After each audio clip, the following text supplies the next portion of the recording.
Hey, what's up guys? My name is Moda and welcome back to the Mining Stacker YouTube channel.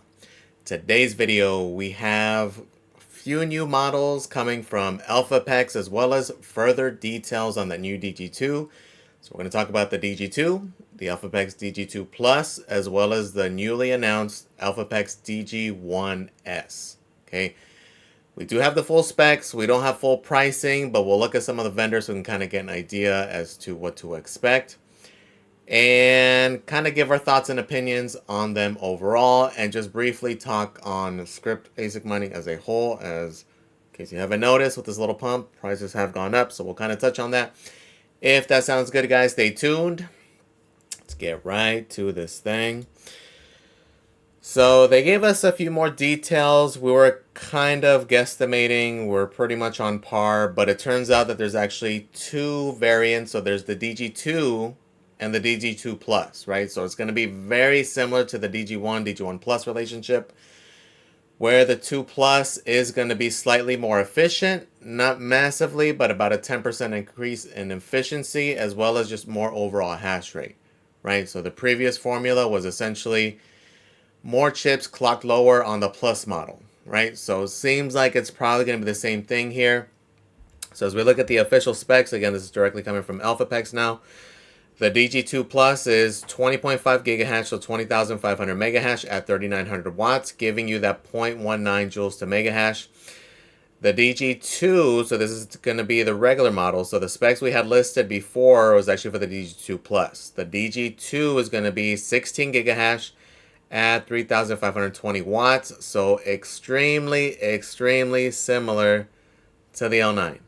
Okay, if we, for comparison's sake, if we compare it to the 16 gigahash L9, it's just slightly worse, right? The L9 is 16 gigahash, 3360 watts, 0.21 joules a megahash, but again, it varies depending on the ambient temperature, fan speeds, and such, so I would essentially call them pretty much the same, right? Not a whole lot of variance there. The kind of standout one is the DG1S. Kind of mixed feelings. My curiosity would only be the cooling aspect. Specs wise, not impressive. It's 10,000 megahash, 3,100 watts, 0.31 joules a megahash. So essentially the chips from the previous gen. It seems like this would just be a smaller version of the DG1 Hydro, which was a 20 gigahash but 6,200 watt. Again, this one is going to be 3-phase only. One of two things: either this is a potentially a single phase model where you could run it on single phase, or what's curious here is look at the grate, right? So typically any of the hydro units, they're typically more sealed. There might be a couple of small vent holes just for like the control board and such, but the fact that it's completely ventilated is a little bit weird, just because again, typically with the hydro setup, you want it to have it sealed because that way it's less stuff to clean.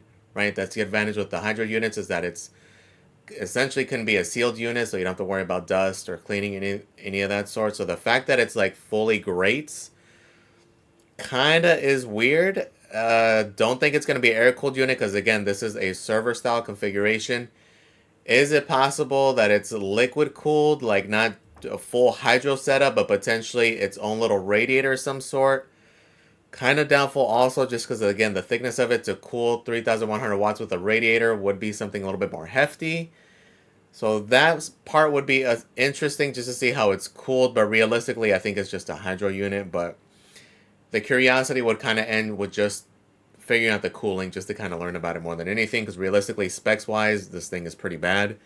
It'd have to be an extreme budget model of some sort, which it does seem like it is. We'll talk about why we think that here in a second. But overall, not too bad. I think what people want more than anything is a DG2 home, which expect to see it down the line, especially. Don't be surprised for them to be targeting like this fall, late summer to announce that thing. Why? Because the anticipation is for the market to be kind of more peaking around that time.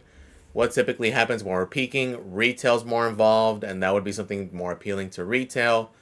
Therefore, they could sell it potentially for more. That would be my mindset as a company. That would, because again, that's your target audience. is newbies or retail. That's what's going to appeal to, and you're going to want to get it at the top of the market potentially. Maybe, maybe not. Maybe it's just development issues, but that's how I would be thinking about it. But so overall, it is nice to see the full specs. Nothing crazy. We don't have the official MSRP, although in a sense it kind of really doesn't matter because we've seen the MSRP from them, and we've always had better prices from the resellers themselves, right? So essentially, we can kind of go based off the resellers. As far as profitability and such goes, I mean, it's going to be essentially the same, right? We kind of pegged it as the same as the other one. The DG2, the regular model, you can deduct the difference in hash rate, right? Which isn't a ton. So again, when we're looking at the DG1S, it's not confirmed it's a Hydro unit. Most likely it is going to be. Again, when you compare it to the DG Hydro 1, I mean, it's just half. It's literally exactly just half, right? So my guess is that it's potentially a single-phase water-cooled unit. Again, we'll have to wait and see. But regardless, not really interesting at all because, again, it's older gen chips, which is weird. I don't know why they wouldn't just use the new school stuff. But as far as profitability goes on the DG2, it's looking pretty good, right? Again, we just had a little pump, so that's why the market's kind of doing better. That's probably why they decided to announce it today.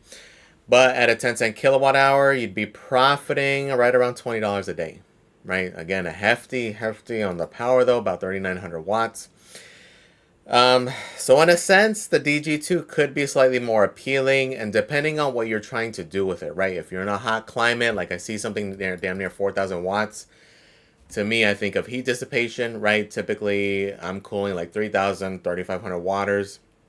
So far, haven't had any issues, but going beyond that is a little weird, although it is going to be more efficient. It actually can potentially run cooler just because, again, if they go on the theory that these are underclocked, can be better overall. It's just going to be a higher concentration of the chips. But the other thing to consider here is for hosting, right? So this is where it gets a little bit tricky because depending on their setup, depending on the rack setup, a lot of them are prepared for like 3,000, 3,500 watts. Once you're going to 3,900 watts, because again, chances are that thing's going to go over 4,000 watts, right? Depending on the climate, depending on the ambient temp, depending on the fan speed and such.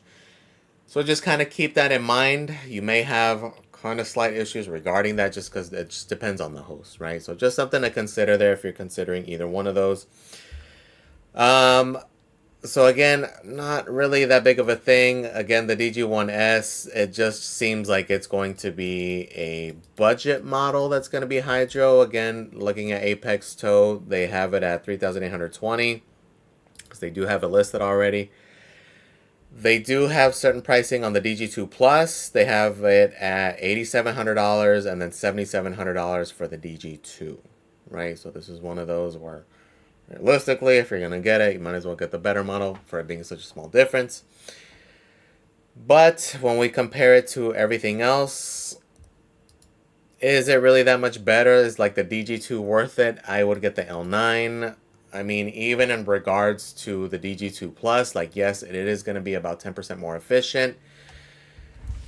It's going to be a price thing, right? For me, if they are about the same price or if the L9 is cheaper, which seems like they may be hinting that that may be the case, the L9 would be more appealing.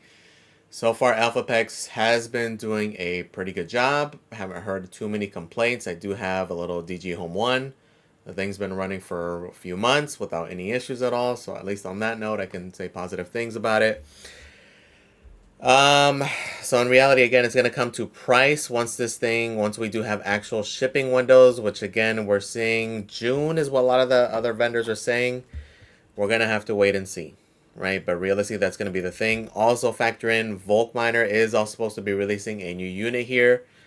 Probably going to get announced in the coming days, right? So expect them to, my personal guess, they're going to be slightly petty, and it's either going to beat this thing in hash rate, which pretty likely.